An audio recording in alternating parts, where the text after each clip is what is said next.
Good evening, friends, and it's a real pleasure tonight to welcome to our Bourbon Blog Live my good friend Doug Ward, WhistlePig Rye Whiskey, a national ambassador, and I already have some WhistlePigs, several WhistlePigs here. I got the pigs lined up. We're going to have a good time talking with Doug tonight.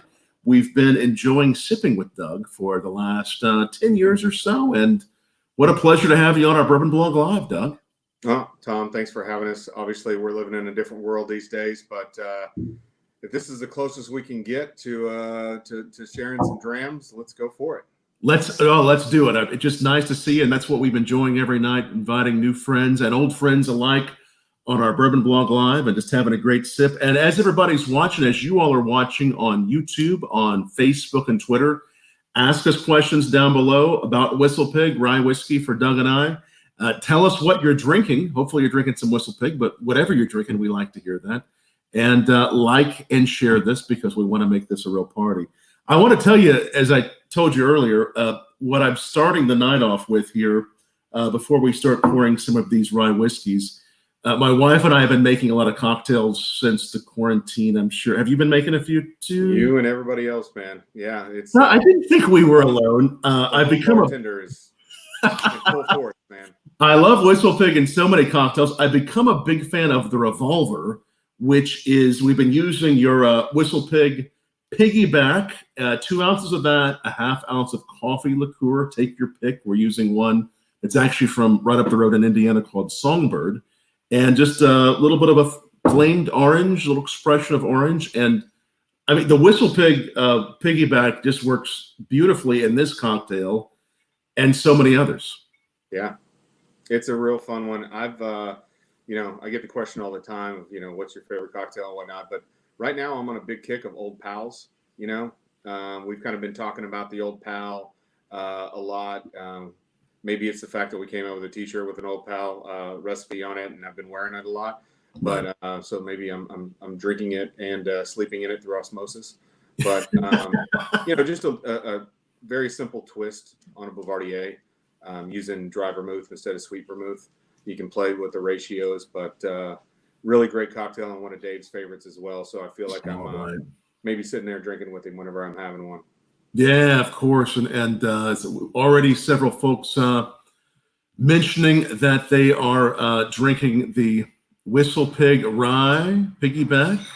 That Matt Venmo watching us on YouTube, and Keith Davis watching us on Facebook, drinking some WhistlePig 15. Great stuff. Glad to have all of you watching. Oh, wow. A lot of people are. I'm so glad you all are all drinking WhistlePig Old World Cask. We're gonna get to that in a moment. And tell us, for those people who don't know, and I've had one. In fact, I'm pretty sure I had one when I was just at the farm I guess it was about 2 months ago, right before COVID happened. What's in an Old Pal? So an Old Pal is the classic ratio is 1.5% or ounces of piggyback or 10-year, right, and 3/4 of an ounce or 0.75 of dry vermouth. Right. You keep your vermouth chilled and in the fridge, and 3/4 of an ounce of Campari. Very nice. The Old Pal is really nice, and that was Dave's go-to. It was one of. I mean, yeah. I've had probably half the rye cocktail book with Dave by my side, so it was always, what was he on that he got turned on to in the last city before I saw him, and then that's what we were always drinking that trip together. So it's just a spin on a Bouvardier, and it's one that kind of got scooted under the rug because most people carry and work with sweet vermouth more than they do dry vermouth, and so it's a little bit more lesser known, so to speak. Right. Well, tell us what's been happening at WhistlePig. I know you and I talk often, but it's been a while since I've seen you, and of course we enjoyed being off the farm a couple months ago and trying some new things and tasting some piggyback and seeing Pete. What's been going on?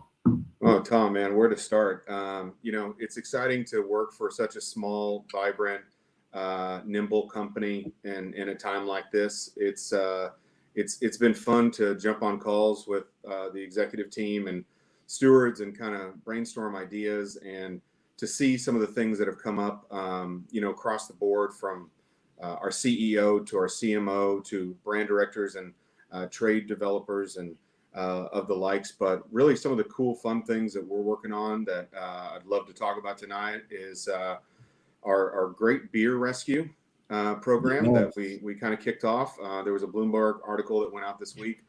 But as you well know, if anybody in the industry has been reading, which I know everybody's been reading because it's what we have time to do right now, Right. there's tons of kegs of beer across the country and lots of drafts that are just dried up.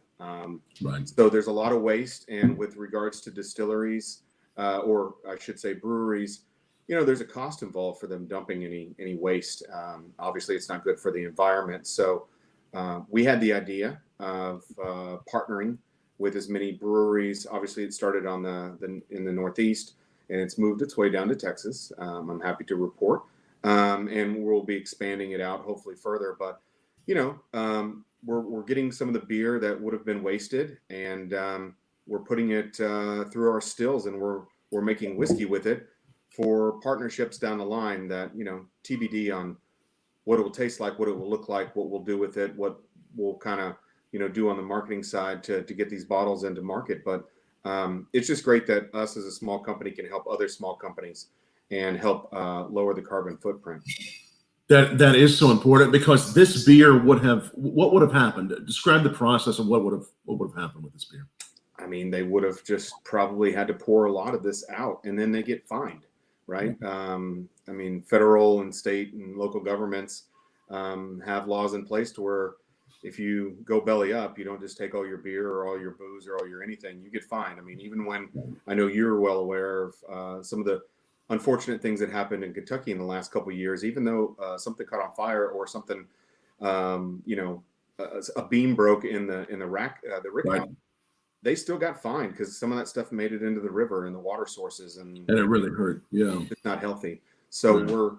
we're kind of hopefully looking at knocking out two birds with one stone. We're saving breweries that are losing the obvious profits from it, but also not getting hit on the back end with regards to the fines that they would incur. And unfortunately, these are breweries that many of them may be going bankrupt or just not able to get their beer to that next place it needs to go to. No, not necessarily going bankrupt. I mean, we're within the likes of some of the ones in Vermont that Okay. are stable and doing They well. just can't actually they can't get the beer where it needs to go. Right. And as big as the ones as Harpoon that we've partnered with. Okay. So these are some that we will see going on, but it's just that beer that needs to get someplace that, because of the logistics, can't. You all are bringing it to Vermont there at the distillery, and you're distilling it, and we'll see what happens with it. It'll be an experiment that you'll find out later what will happen. Yeah. That's TBD on what we do. That is so cool. It's cool because we're literally, like I said, it's called the Great Beer Rescue. So we're rescuing some smaller breweries and even some of the larger ones to help, but more importantly, having fun with it. And like I said, it should be really cool. It's great to see small companies working together, helping each other out. I mean, we've seen so much of that during this time in the beverage industry, and it's great to see that you're a part of that. And I think that I've had a number of beers that have been distilled into whiskey. This is a category that I think is growing, and I think there will be a lot of interest for. And there'll especially be some interest for it, I believe, because of the place and the heart that it's come from. Oh, of course. I was making the joke with the girls at the distillery this week about we should call one of them. You remember when you got out of a soccer game and you went to the pizza joint with your whole team, and what was the first thing you made? You didn't get a Sprite or a Coke. You made a suicide, right? So maybe one of them's called the suicide beer project or the suicide or whatever. So it's really cool because there's different beers made from different producers, and so they're all going to bring different flavor profiles. And one of the ones that they brewed last week, they were talking about was a Lawson's beer. And they said, man, it was really cool because it was almost like a banana Laffy Taffy coming off the still. Wow. Who knows what that? Have you tried any of these? You've just been hearing about them. No, man. I'm grounded. You're great. I know you're there in Texas. It'll be fun to eventually try this with you. It'll be really I cool. did try the experiment you did with, it was the project with Harpoon where they had aged their beer in your whiskeys. Yes. Or whiskey barrels. Yeah. Yeah. We've done a couple That projects was nice. that are really cool and unique like that. St. Arnold in Texas, we solicited, they've got 4 rounds of our barrels and done some finishing there in Houston. And then they partnered with us also to fill a tanker and send it to Vermont, hopefully soon, to let us, distill some of their beer. Excellent. And again, for those of you just joining us, we know that you know WhistlePig and love WhistlePig. It's National Brand Ambassador Doug Ward. So many great people tuning in on YouTube, on Twitter, on Facebook. And as you're watching, like this, share this, ask questions, give us comments. We're about to try some piggyback, I think, in a moment. But we did get a compliment for you, Doug. Someone said loving the beard. Jay Stroh says loving the beard. Now, when you first came on, Doug, you told me that I had outdressed you. And then what did I tell you? I outbearded you. He outbearded me. So we're about even. We're even. So, we'll show up like this. We'll be even. Maybe. Yeah, but you probably wear a bow tie occasionally, though, right? I've got plenty of bow ties. Yeah, but I think I've seen you in a few. I'll tell you a little something, though. When the beard gets this long, could you see a bow tie if I put it on? You can probably tie it right in there, right? Yeah. So Like my bow tying days are over until COVID, and I can go see my barber to take this down a little bit. Yeah, that's great. No, it's always looking good. The beard looks great. So many great people. Aaron, Blaine, Brushing Teeth Podcast. James, thank you all for joining us. And let's try a little piggyback and have you tell us about piggyback. Because it is your newest product, right? It is until our HomeStock comes out, which we can talk about just a little bit. Wherever you'd like to start, my friend. The piggyback obviously is a really, really exciting thing for us. This was years and years in the making. Just the basic backstory on it is the fact that when Dave was at Maker's Mark for 14 years. He left because he believed in the right category and to bring it back. And as well as anybody, and I'm sure many people on this feed know that he was very influential in bringing this back. When we started the company and we started with the 10-year at 100 proof, it was to showcase what rye whiskey could be with age statement and that high proof. And if Dave had his way, it would have been what piggyback is today. The good news is that we have other people that help make decisions around there. And we've gone and since built out that portfolio, starting with 10, 12, 15, now 18, and then Boss Hogg and so on.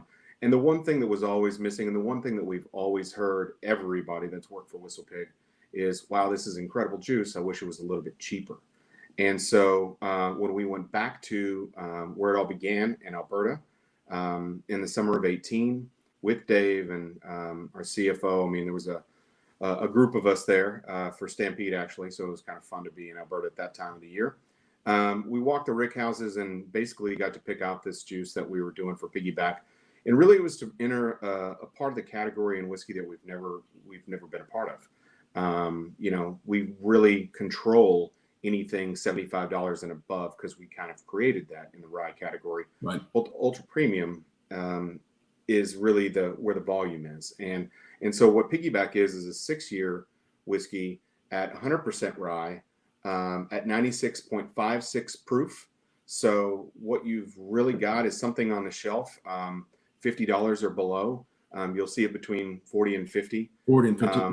And it's to introduce people to our brand, to have an everyday workable rye for the home bartender at this point, because there's not many bartenders slinging drinks in bars and restaurants right now.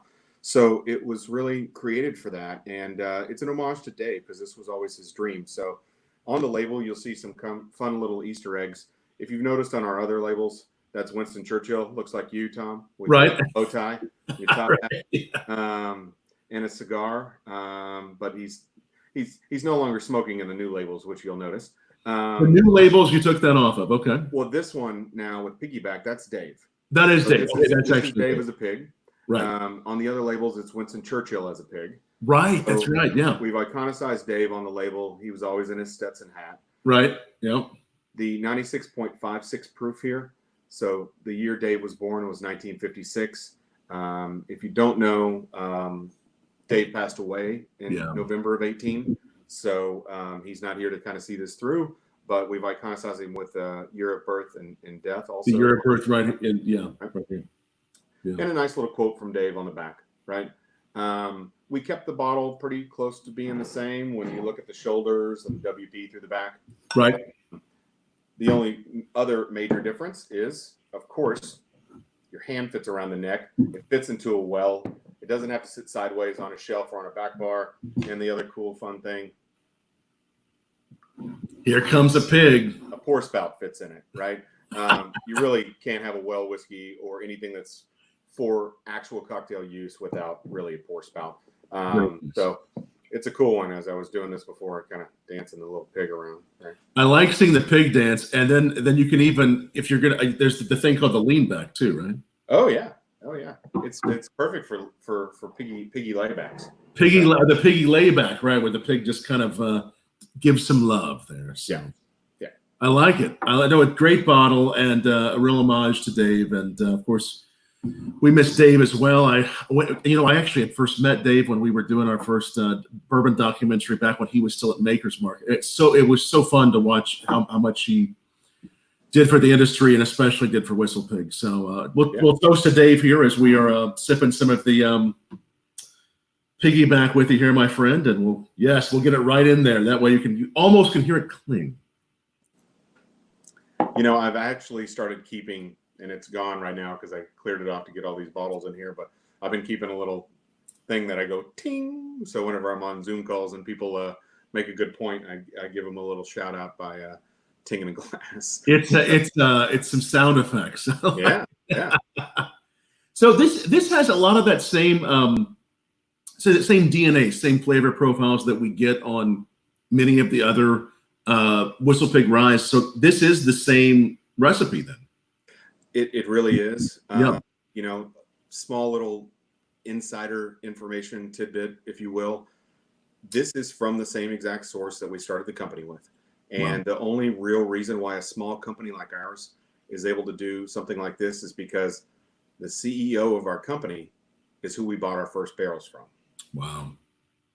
So when we went back in 2018 in the summer, it was literally to pick this out. But when you got the guy that used to be on the street selling all the juice from ADL, and then walking in as a customer, it's a fun and different conversation, right? So we've once again locked in more rye than really anyone in the world outside of the people that make it, and we're proud to hold on to it and keep our age statements and our tried and true, business model intact, and be able to kind of go to the masses. And showcase that the 6 year is in layman's terms, baby tenure. It's a younger version, little bit lighter. There's some, and though the even at 100 proof, even though the 10-year-old has soft notes, I mean, there's boldness, but there's some soft, very approachable notes. There is this really beautiful, like candied softness that I get on the 6-year-old. That I think is really interesting, that even if I was just, and sometimes I will, sip it neat, obviously works incredible in a cocktail like I have tonight. But even if I'm like, I might be in the mood for something a little different, this is something that really offers something similar, but also different than the 10. Yeah, for sure. And, like I said, I coined it as baby 10 year. It literally is just 4 years younger and slightly less proof. But yeah, it packs a punch. The way the other descriptor, when you're looking at it in the big picture, is, how many times I've had 10-year neat or by itself over the years is, more times than I could care to want to count. When you take a shot or you take a big slug of 10-year, you're taking a slug of 10-year. It's 10-year, right? When you can shoot piggyback and you take a good slug of it, you're like, all right.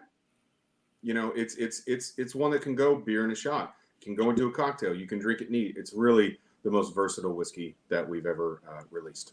It is so versatile. I love everything about it. It's such great stuff. And I've seen uh, bartenders, mixologists. In fact, I think I had sent you a picture. This was 3 or 4 months ago. We were passing through Napa. Just Yep. really creative things people are doing with this. I mean, everywhere I go, it's some traditional cocktails, which are beautiful, but it's some really I think this. I mean, the 10-year obviously inspired some great cocktails over the years, but I think this one is really inspiring some creations that we've never seen before.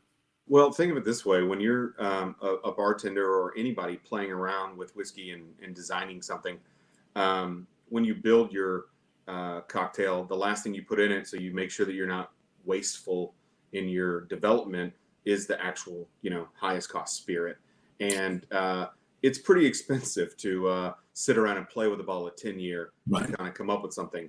It's a lot more cost effective and cost friendly to use a bottle like PiggyBack that obviously is going to have a lesser cost and a lesser cost per ounce, which is really what we were going for, but also on the shelf next to, the competition that we're for the first time kind of in the same category. And, I'll be proud to say chasing down a little bit, right? You're in that category. I love it. I love it. And there's this. It's someone just again. So many great people, and thank you all for watching us. Irene and Barnaby and Tony. Rebecca just says we ride for WhistlePig. There is this phrase that's "Together we ride" is the hashtag, right? That is the hashtag, and our new one for right now during COVID is "Together we'll ride this out." Together we'll say that again. Ride this out. Together we'll ride this out. That's one way to do it. That is one solution. It's a really good solution that I've been using. Yeah. I like it. Hi, Rebecca. Hi, Rebecca. And thank you all for watching us. This is a lot of fun. We're going to continue to taste some more whiskeys with Doug. And we do this every night at 8 p.m. Eastern. The best place to find us is bourbonblog.com/live. That'll get you right to our Facebook stream for that night. And it's so fun to have Doug on. I've just always been a big fan of the WhistlePig. What have you liked? You like the Old Pal? What else have you really enjoyed besides having this neat and an Old Pal? What else do you like having this with, Doug? I'm always in love and smitten with. I think always and forever my favorite whiskey we've ever released is 12-year, and now that we've kind of gotten into this bespoke blending and allowing people to kind of make their own blends, we've in the last couple of years played around with these single finishes. So yes, on these, this is a 100% finished Peruvian rum that my buddy Morgan in Houston actually picked out. They're all finish in a rum barrel then. It's a Peruvian rum barrel. I know Pete loves this one because he's Peruvian too. So shout out for Mr. Pete if he's watching. Yes, Pete. And those are just always so very, very unique and different. Kind of like the 10-year barrels. Whenever we sell a 10-year barrel, you line up 3 or 4 or 5 different selections, and man, they're just completely different. So it's just fun to play around with those. And they're great sipping whiskeys. I've gotten to the point where I probably drink most whiskey neat. If I'm gonna have a cocktail, like I said, I go to the one that I'm on my kick with at the time, which is my Old Pal right now. But yeah, it's fun to just kind of play around. We live in the world of, we work at the donut shop and we can eat as many donuts as we want. So. That's right. And the single barrels, you want to talk a little bit about the single barrel program so that the restaurant bartenders, people, and just people in general, how do they find these? How do they do them? Yeah. So if you notice this side label here, right? That is actually what you're looking for if you're looking for a 12-year or a 10-year single barrel. So it'll have this little side stamp on it. Right. That signifies on the 10-year that it is a single barrel at that proof that was selected. So 132 bottles were bottled of that proof. And once those are sold and once those are gone, I mean, there's no more. The rest of that goes into our regular 10-year and gets proofed down to 100 proof. Then with the 12-year, like I said, you can blend your own, or now you're starting to see some single finishes out there. We've had, anywhere from XO Cognac, obviously we've got here the Peruvian rum, wine finishes, Chablis, Amarone, all sorts of cool, fun, and weird. Like we can get our hands on it, we're going to play with it. So that's been a lot of fun. And then for the first time last year, we sold our first barrel of 15-year. You're wearing a blue jacket, matching the 15-year label. It's really cool. I was actually on the farm. We missed each other, I think, by a week. I think we did. Yes. And you were picking the 15. We were picking RG33 restaurant group here in Dallas was picking out some 10-year, 12-year, and their first ever on-premise bar restaurant 15-year. Man, they were cool. There was actually one that was below the 92 proof that we normally bottle at, and it was just absolutely stunning. So they're really cool. They're out there. Reach out on the website. Send something to me if you. Sure. Individuals have the opportunity for the real first time. We are a small business. We're doing our best to pivot hard and play with the HomeStock blending last night. And tell us about. I watched that. Tell us about that a little bit. Yeah, so last night Pete got on. We partnered with Flaviar and sent out basically to Flaviar members, and unfortunately no one in Texas could participate because we can't ship booze to Texas.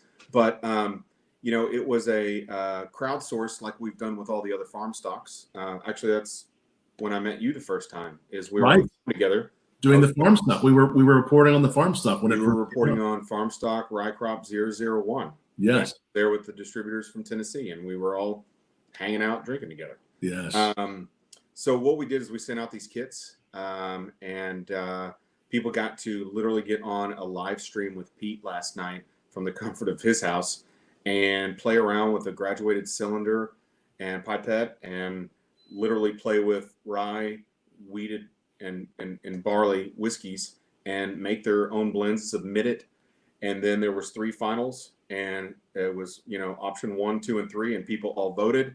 And the winning one was actually, first and foremost, this is a first ever for WhistlePig because everything we've ever done has been rye and pretty exclusively rye, like 100% rye.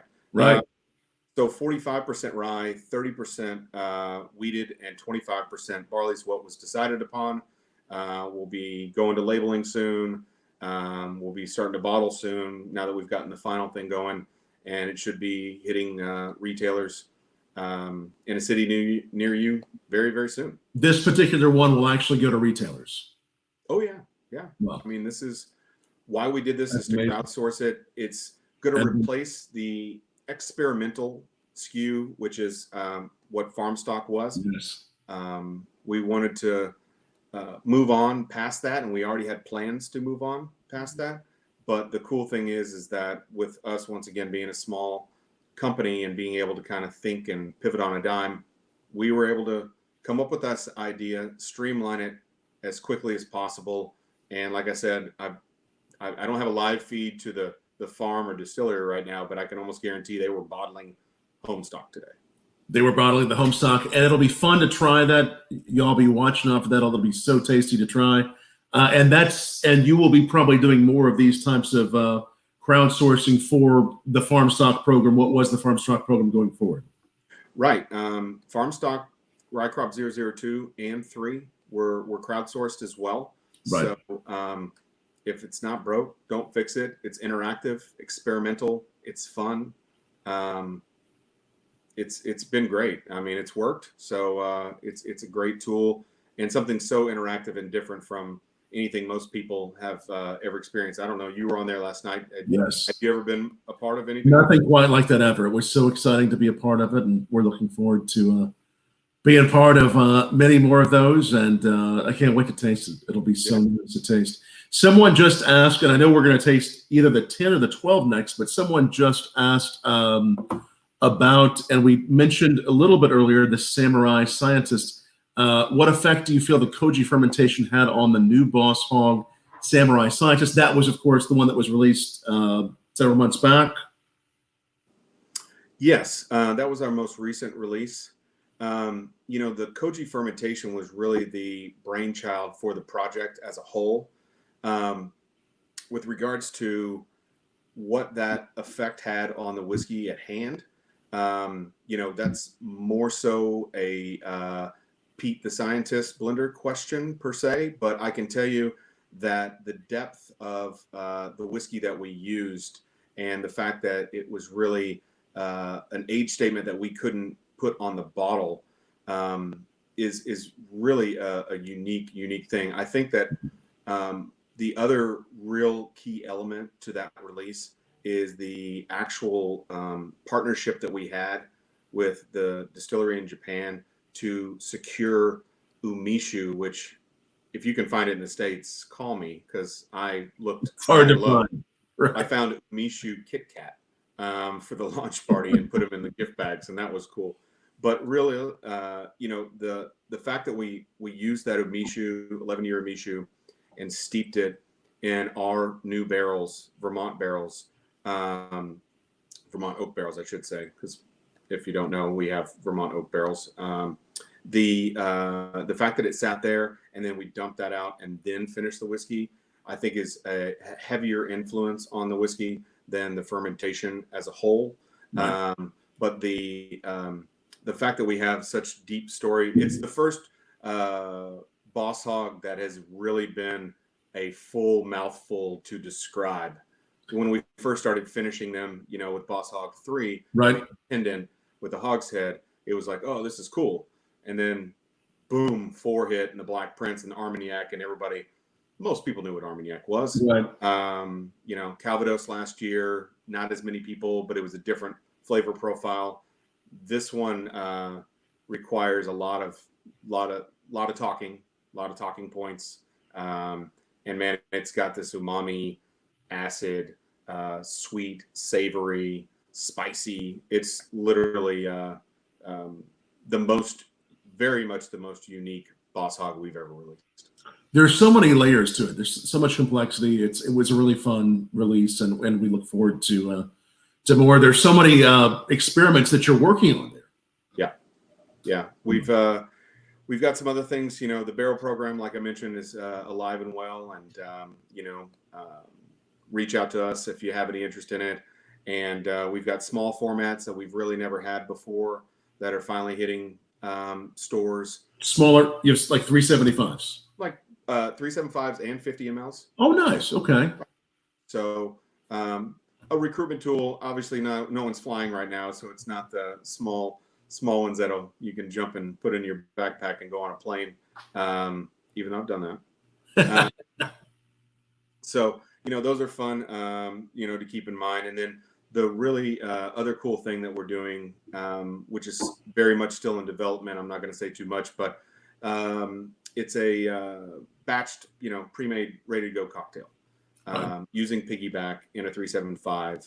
Wow. Obviously, we have a lot of maple syrup at our fingertips, sticky fingertips at that, and we're developing some stuff to where retailers and people. Once again, we're back to this whole home bartenders. People like you and I see Right. so many bartenders make drinks. We could probably do it just throwing it together, But there's a lot of people that don't want to go buy all the components or Right. want something that they could get normally at a bar. And so we're going to do our best to provide something that's as elevated as something they could get at a really nice restaurant or cocktail bar, and enjoy it at home with just a garnish of a orange or a lemon or a lime or whatever. Just a little something fancy, or maraschino cherries, and rocks, and go. And we actually might be seeing these to-go cocktails actually in liquor stores then.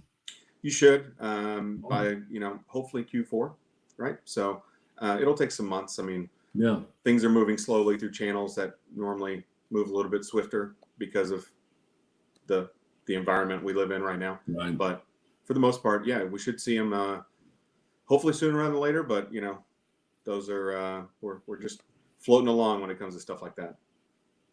So many great things to look forward to. I'm really looking forward to this. Should we try the 10 next, or you want to do 12? Want to do 10? No, we'll do the 10. Let me get my Let's do bottle. 10.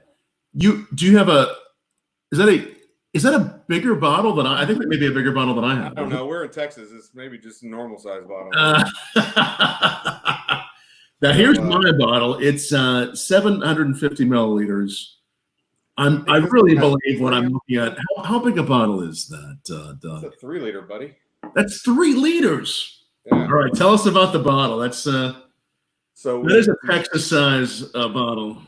we did these a couple years ago, and it was my idea for just some POS, right? Because I thought it was cool, and then it caught fire, and it was really really cool. So what this is actually on my home bar is anytime I sell a barrel or get barrel samples, and we're done with that barrel and it got chosen, or barrel samples go dormant too, right? If they send me 5 or 6 and I sell 3 or 4. If there's 1 or 2 left over, we have to ship another round out because we got to shuffle barrels around. That's not giving away any secrets. We can't keep them all sitting right there.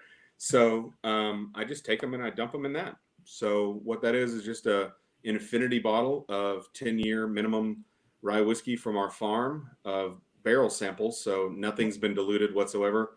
And if we could do smell-o-vision right now, I would love for everybody to be able to smell what's in my glass right now.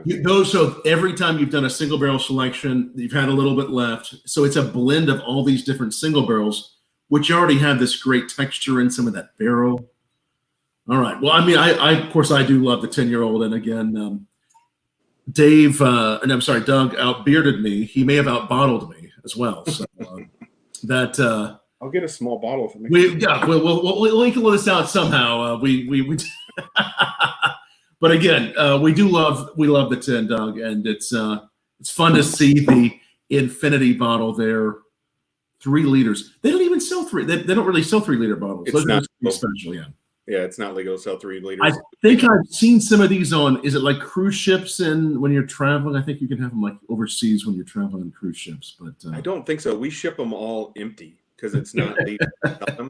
I love so it. it's really for barrel customers and friends of the brand to get this for their account to showcase. Just something cool to showcase. Some people put tea in it just so it looks like whiskey. And that's cool. But I just so happen to fill it up with single barrel samples. Single barrels. Well, cheers again. Cheers to the 10. Yours is around 10 or so. We've always been a big fan of your 10, Doug, and this was the first one. This is the one that started it off. This is what started it all. It's still over 50% of what we do. It's still what keeps the lights on.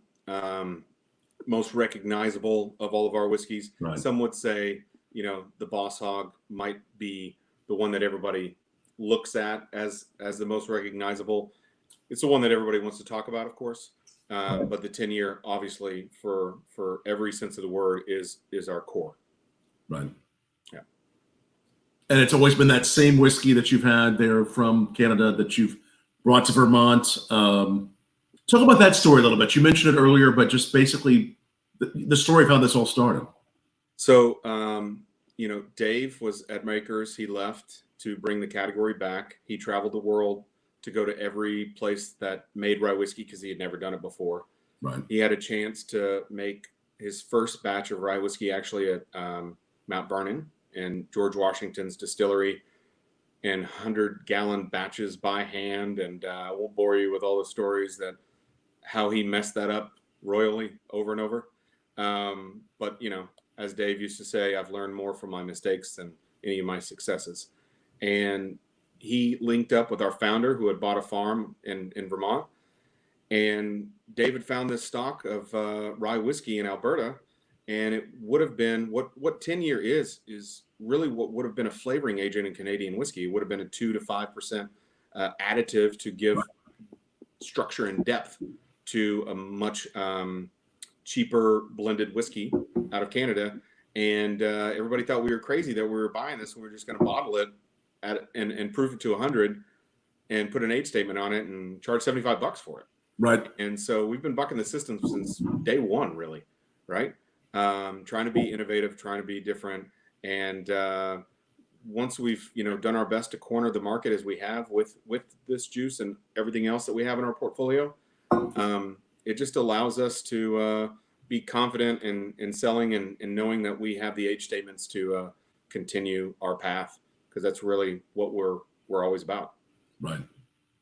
The 10-year-old with the complexity, with that expression of the barrel. And I mean, obviously we love the 6-year-old in cocktails, but I have seen some 10-year-old in cocktails. Oh yeah. Yeah. There's Works amazing. The difference between putting 10-year in a cocktail and piggyback in a cocktail is really, if you saw a lot of people putting 10-year in cocktails, they were probably taking a little bit of a price gouge on it. Right. They were not putting it at the same cost per ounce that they would put, their vodka cocktail on the menu at, right? So they were taking a haircut. And what piggyback allows is for people to really, finally use WhistlePig, our cachet, our brand, Yes, our pedigree, to sell a great cocktail that's 100% rye with age statement and a high proof. And obviously there's people that have been doing 10-year cocktails and they continue to do it. And we love that. I mean, it's not to supplement per se. It's to introduce and be able to really go deeper, right? it's such tasty stuff. What notes do you get most on the 10-year-old? What are the predominant notes that you taste, that you hear about when you're doing the tastings? Tons of cinnamon on the front, and then I always get so much caramel on the back. I mean, that residual sugar and that finish on the back is really what gives it that length. Yes. That's what's shorter to me on piggyback, and the major difference between piggyback and 10-year, right? Is just that length in everything, all the way to about 3/4 the way through the palate.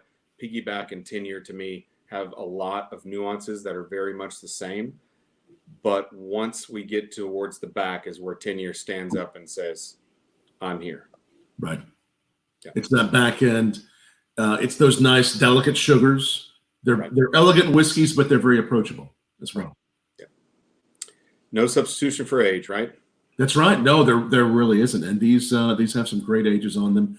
I remember back, if I'm not mistaken, when 10-year-old was first out, or had been out for several years, was there a scene in Breaking Bad where they were drinking the WhistlePig? Yeah, actually, That's what I was thinking. good call out. I've actually had more people.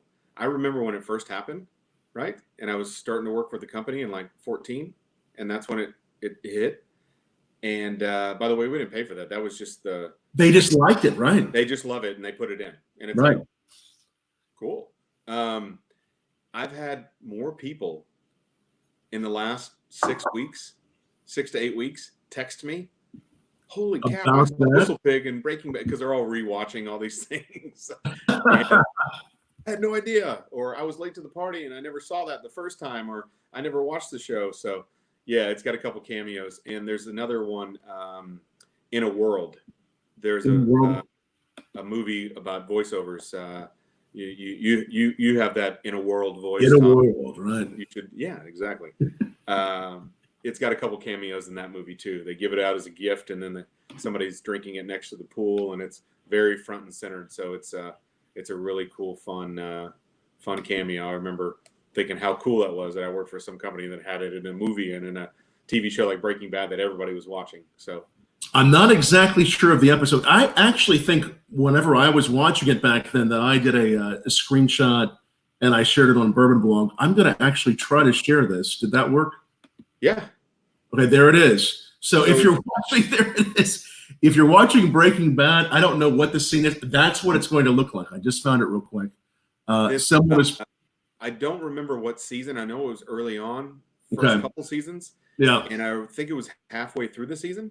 But Right. I do remember the breakdown of the scene. It was when the chief, the police chief, was getting fired, and he pulls a bottle out, and they start drinking it to, as a send off.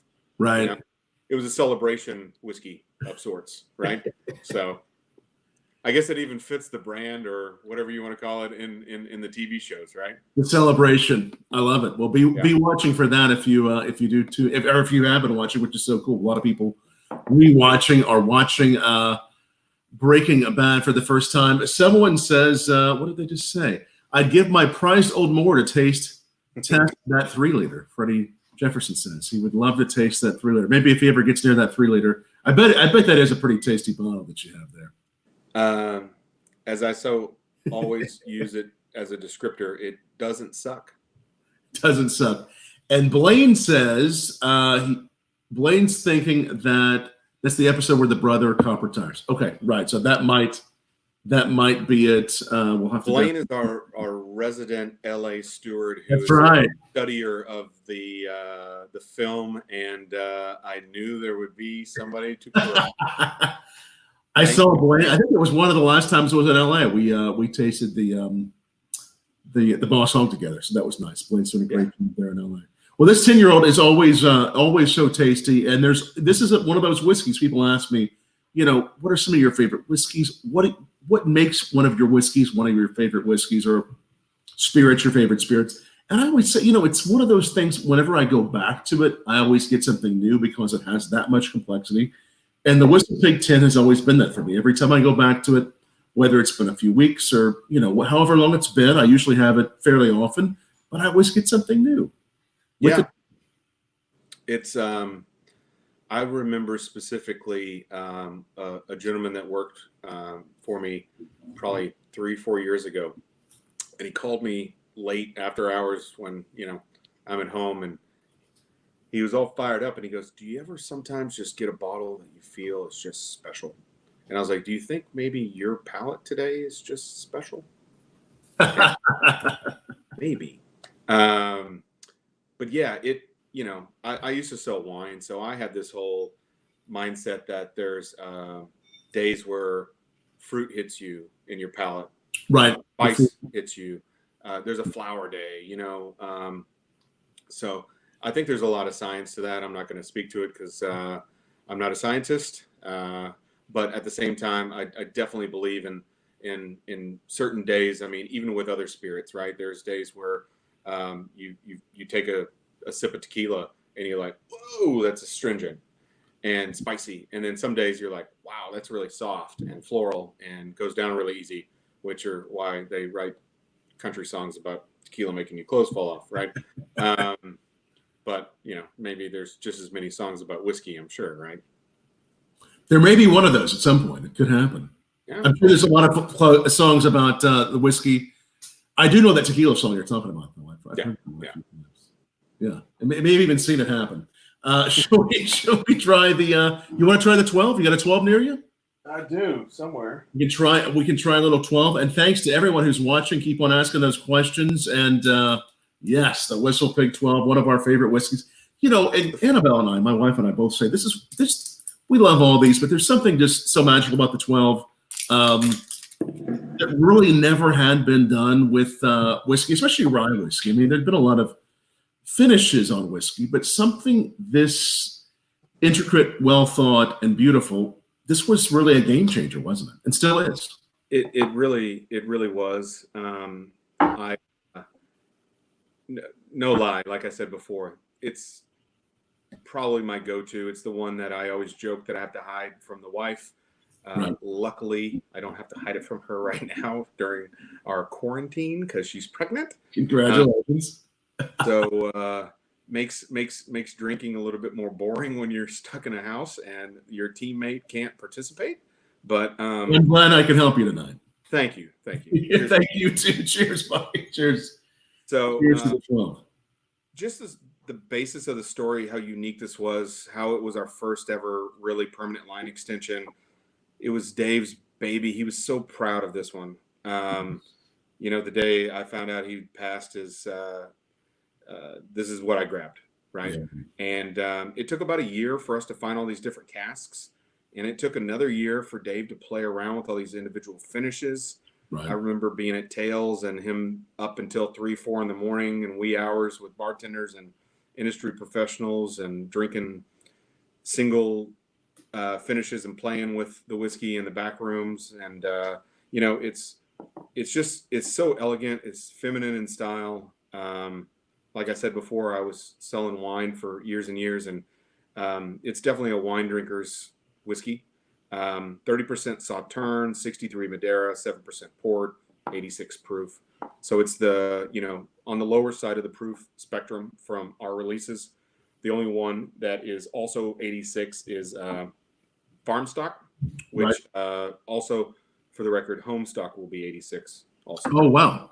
Okay. So it'll also be 86. And these wine casks, there was a lot of experiments before you all actually settled on the one you did, right? Oh yeah, I mean, we had two 40-foot reefers that landed on the farm, and Dave just started filling them up and playing with them. So every time he'd be back at the farm, he's just filling up his suitcase with, plastic 500 mLs and wrapping them in sweatshirts and throwing them back into his bag and hitting the road and coming back and filling them up with something different and playing with them. So it was quite the process. And as he said, he could have played another 6 months with the actual final blend.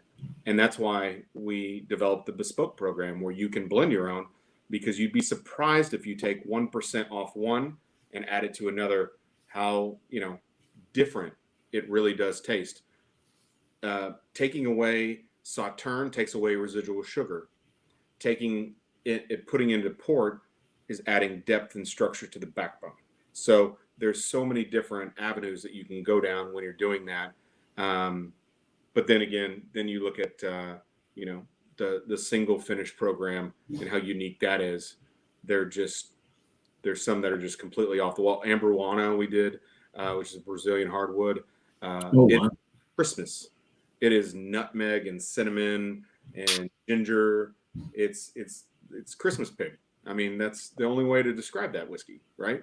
The Peruvian rum, the XO cognac, have that good residual sugar because they're cognacs, which might play a little bit more like the Sauterne, obviously without the phylloxera and the other things with regards to those vines. But it's a really cool whiskey, and it's, like I said, probably my go-to at home.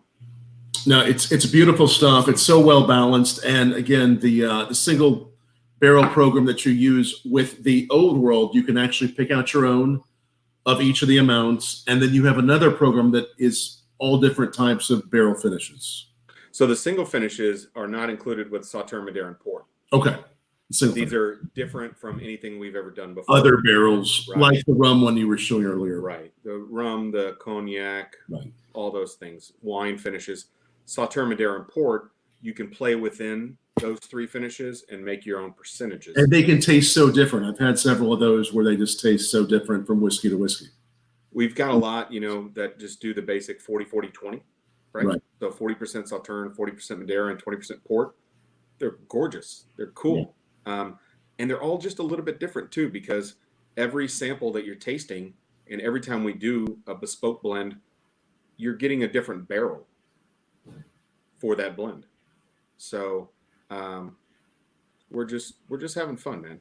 It's a lot of fun to play around with these tools we have in our shed. Those are great. Those are all great programs. We actually got to go into several of the 10-year-old barrels with Pete when we were at the farm, which was amazing to thief out the whiskeys from those barrels and try them right from the barrel. Those were really tasty. When you got to do it up in the great room finally, when it's all the great room's an amazing, magical place. And we tried that. The 18's really incredible too. The 18 was really magical. It really is. It really is. As you know, I've told the story a million times, but every time we release a new whiskey, I sit down with it, get to know it. And I sat down with that 18-year and I had to put it away, It's a dangerously smooth, elegant whiskey. That was really to kind of go after the Scotch drinkers of the world. Right. I've always been a little bit of a gateway. Yes. Right, for people that have always drank Scotch and always said that American whiskeys don't offer enough character or they're too sweet.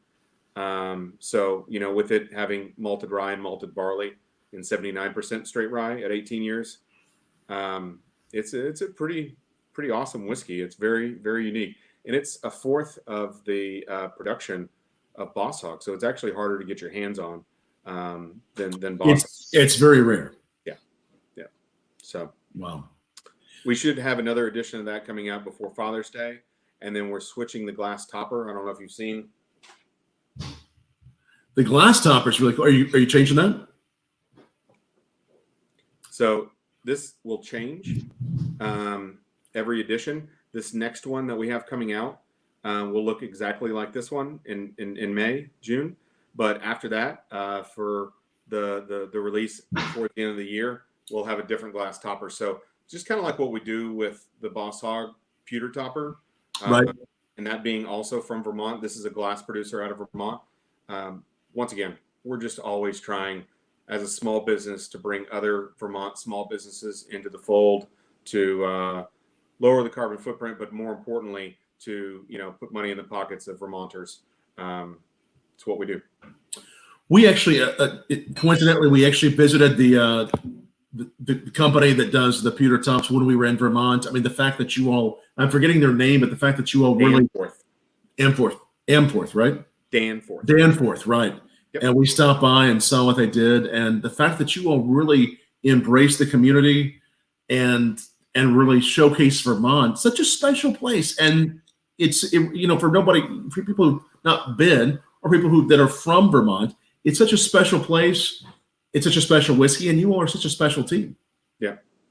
It's Vermont is definitely a special place. Every time I'm driving in from the airport, I get like this warm, fuzzy feeling that comes over me when I get to a certain point on the highway, because I know I'm home. I think I'm one of probably 25 people that could be dropped in the state in the middle of nowhere without anything and find my way. But I'm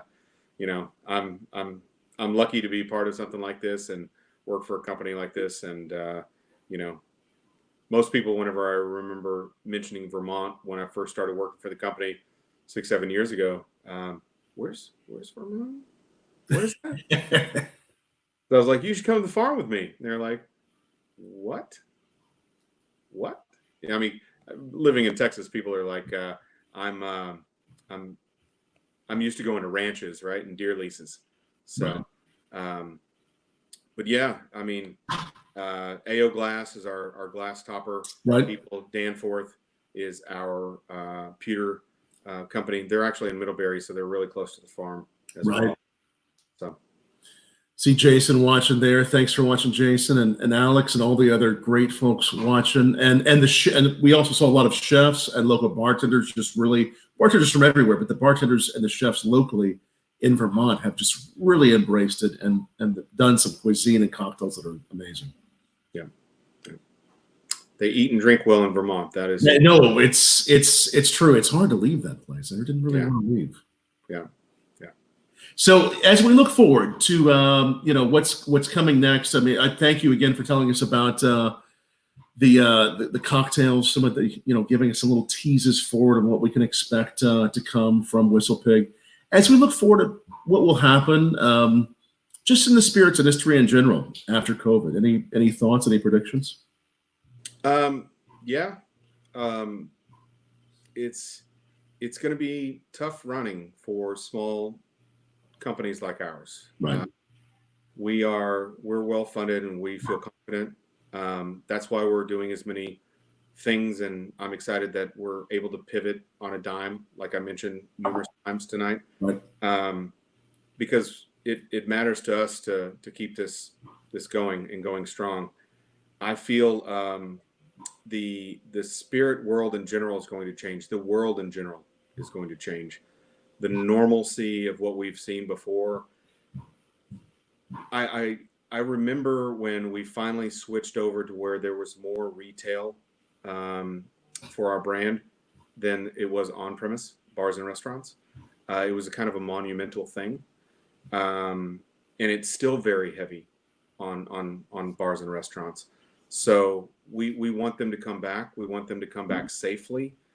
But we're very realistic in the fact that not all of them, unfortunately, will survive.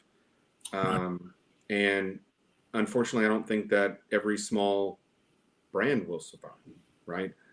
Whether it's whiskey or it's vodka or it's a modifier.